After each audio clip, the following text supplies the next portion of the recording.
They thought I was just an expensive line item on a spreadsheet until their entire operation collapsed within 48 hours of my departure. Security escorts escorted me out with a smug smirk on the face of the new manager.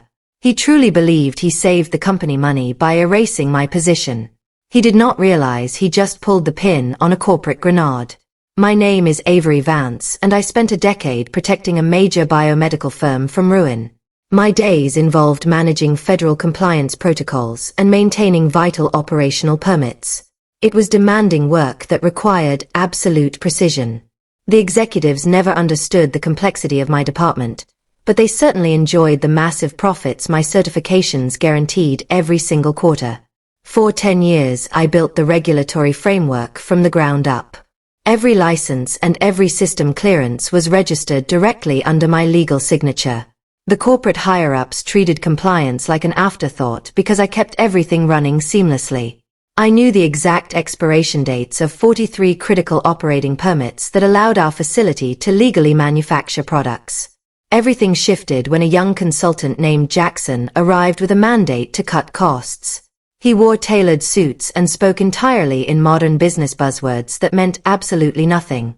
Jackson immediately targeted the senior staff, viewing our experience as an unnecessary financial burden.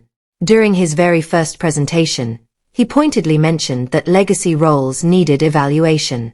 Jackson began systematically removing my access to the internal data networks. He reassigned my daily duties to a clueless marketing intern named Harper.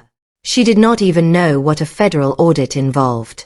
I watched them celebrate their modern efficiency while I was quietly told to reorganize physical inventory supply closets down the hall. I knew my employment agreement included a specific clause that the legal team completely overlooked. Section 7 clearly stated that all federal licenses tied to my name would be automatically revoked if my position was involuntarily terminated. I quietly exported my complete encryption files and sent them to a secure personal network. I waited for the trap to spring. The tension escalated when Jackson forced everyone to re-interview for their existing jobs. When my turn arrived, I sat across from him without a resume. Jackson did not even look at me while he typed on his laptop. He told me that my role was redundant and that younger staff could handle the paperwork downstream. The hammer fell during a mandatory company meeting the following Monday morning. Jackson stood before the entire staff and proudly announced that my position was officially eliminated effective immediately.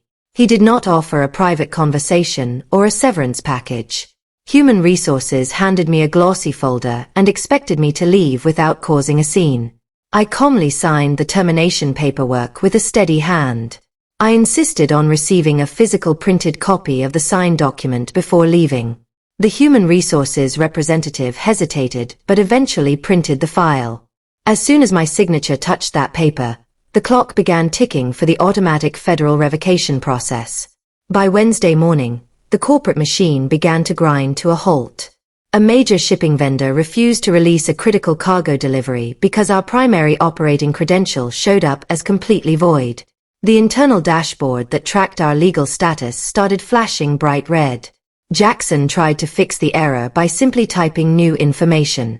The system immediately locked down because Jackson did not possess the required federal clearance. A compliance analyst named Reagan informed him that I was the only registered officer with the authority to renew the permits. The official re-registration process would take several weeks of intense government review. Jackson stared at his computer screen in complete silence. The situation worsened when 3 federal inspectors arrived at the facility for an unannounced annual review. The front desk team frantically called the executive suite because no licensed manager was present to host the audit.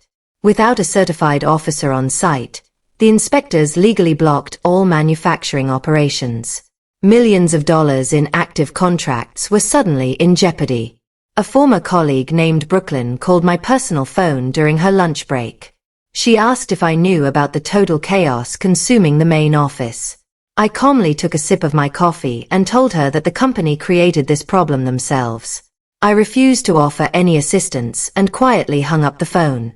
The chief executive officer, Harrison Sterling, returned from an international vacation the following morning. He expected to see rising profit margins, but instead walked into a total operational disaster. Harrison immediately demanded to know why the manufacturing lines were completely frozen. The management team stood in a circle looking at the floor in shame. Harrison pulled up the termination files and realized exactly what Jackson had done. He loudly demanded to know why anyone would fire the sole individual holding our federal operating authority. Jackson stammered about modern efficiency metrics and workflow automation. Harrison told him that a federal license cannot be automated by a spreadsheet. The Human Resources Department desperately tried to contact me with an urgent employment offer. Harrison authorized a temporary consulting contract with a massive financial bonus attached. They wanted me to return immediately to fix the damage and sign the compliance renewals. They did not understand that I no longer had any loyalty to them. I sent a brief email directly to Harrison from my personal account. I stated that I would not return to a burning building after being thrown into the fire.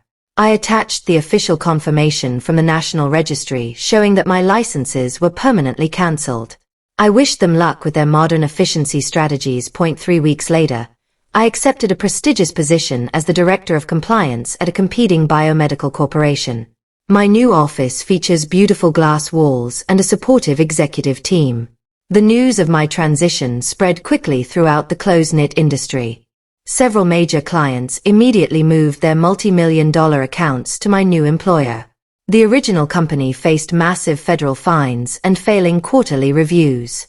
Their primary contracts were permanently cancelled due to the ongoing licensing delays. Jackson was quietly stripped of his authority and demoted to a minor data entry position. The corporate leaders learned an incredibly expensive lesson about valuing the actual workers who hold the foundation together. I keep a single yellow sticky note attached to my new computer monitor as a daily reminder. It contains 5 simple words stating that I was the actual license. True power does not need to shout or demand respect.